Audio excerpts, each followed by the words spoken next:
Welcome back. Well, you're going to respond to Marco's question. Yeah, it's interesting when we look at Nigeria from the state perspective, and there are different requests on should we have more states or should we have, like what the corporate institutions will do, a merger and acquisition of states. The challenge is there are really no real borders between states. So even though we look at the map and we see various shapes for all the states, they are all virtual shapes. They are all really virtual shapes. So there's no state in Nigeria that has a Chinese wall along its borders. So the mergers of states will really not solve any problem. Will the merger improve or increase the cash each of those states will generate? Some people would disagree with you. For instance, if you're looking at recurrent expenditure vis-a-vis, versus capital expenditure, and look at the political makeup of each state. In fact, the agitation for the creation of more states, some people say it's just so you can have your own senators and have governors and have your own bureaucracy that consumes, again, another huge chunk of recurrent expenditure. That itself, they consider it a burden on resources. Do you agree with them?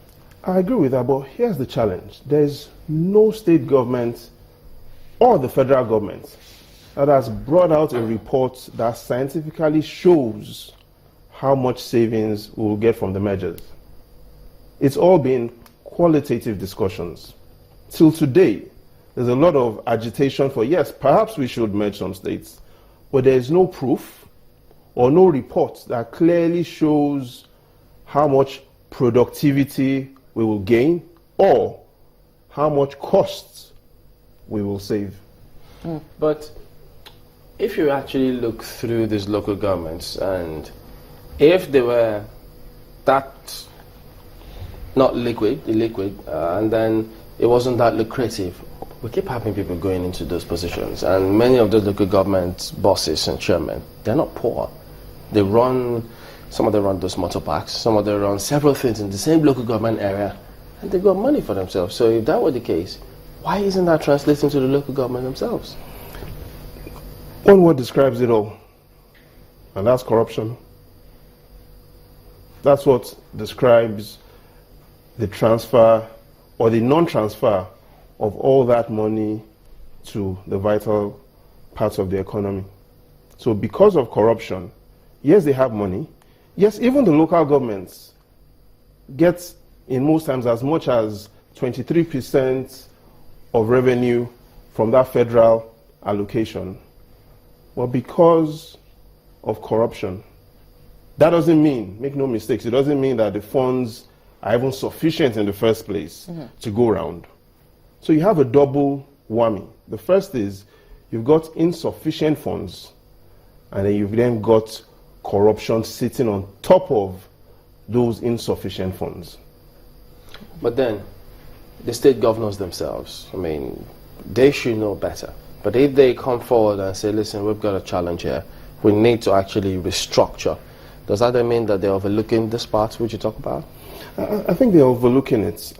Another thing it does seem, which based on evidence shows that they're overlooking, is the significant growth in our population.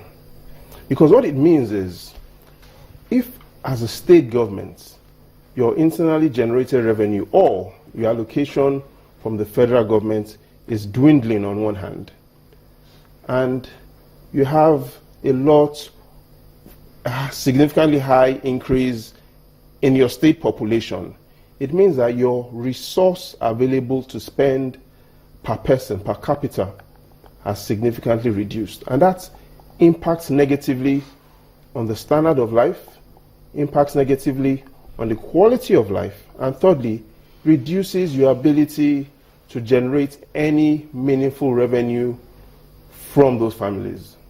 Let's go back to New York. You talked about some of the solutions that came from New York. You talked about innovation. You talked about downsizing, as it were.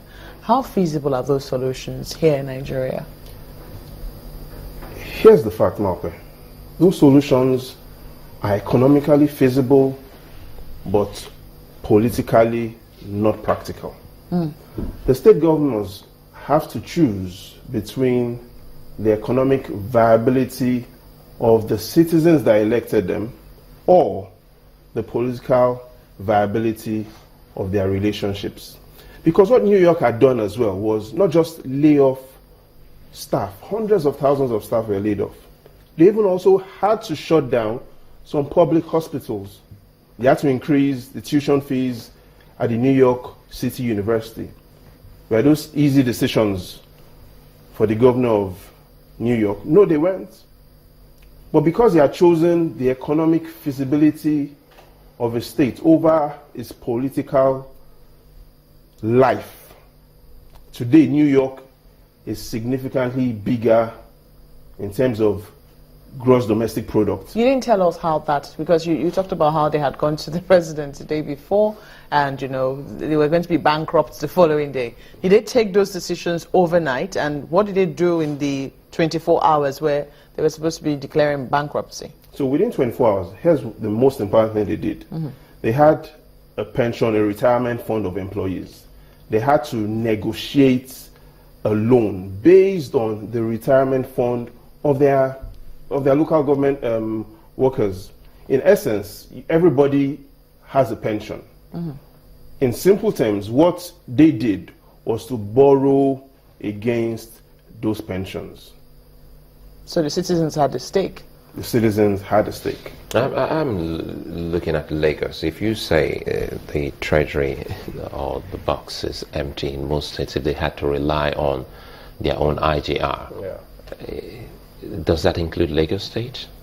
That includes Lagos State, because even though Lagos State has an IGR in excess of 250 billion naira, its budget is also in excess of 600 billion naira.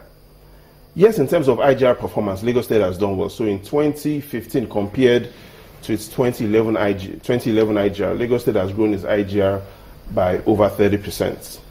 However, the challenge is IGR alone cannot also fund the Lagos State government's budget. They also have to rely, 60% of the budget still has to come either from a loan or from the federal government. In essence, the federal government is big brother to all of the states. And as long as the federal government is big brother to all of the states, it calls the shots. It's the tune of Iwu pays the piper. Calling the tune. If you were to suggest solutions, what would they be? Clearly, we have to be more innovative. There's a lot of, especially when the government is trying to justify what it wants to do, grow the economy. There's that word that comes up, GDP, gross domestic product. We need to even redefine what our own GDP is. And for me, that means the government's developmental promises. The government needs to stick to its promises better. That's the first solution. Even though it sounds simple, we have a history of our state and federal governments not sticking to their promises. And because they don't stick to their promises, the citizenry don't trust them. But how do you stick to your promise if you predicated your promise on a certain amount of income and then the income drops drastically, say 50%? What do you do? So it first of all means that you are bad in forecasting, or perhaps you overpromised. So in most times when we try and create or discuss a solution, we will look at a lot of people agitating and saying our tax to the conventional GDP ratio is the lowest in the country. But is the tax to GDP ratio the right thing we should be looking at? Because in most times, you will only get tax from those that trust you. So even though our tax to GDP ratio is the lowest in the world, our tax to government's developmental promises ratio is the highest in the world. This is what it means. Based on the promises that the government fails to keep and looking at how much tax they collect, in reality, they are collecting way too much tax based on the promises that they've not kept. Nutritional perspective. Babajide Ogunsanwo, Channels TV's data analyst. Thank you for coming on this morning. And that's where we also draw the curtains today on the program. What a week it's been. I know lots of holiday out there for you, isn't it? But we'll be back next week. Thank you for watching. I'm Chamberlain Uso. Yeah, we will be back next week. Thank you. Ogun. You don't even know why that smile came on her face. Well, it's Friday. By Monday, you should be able to know why Maupe gave you that smile. Something is in the offing. Many thanks for being there.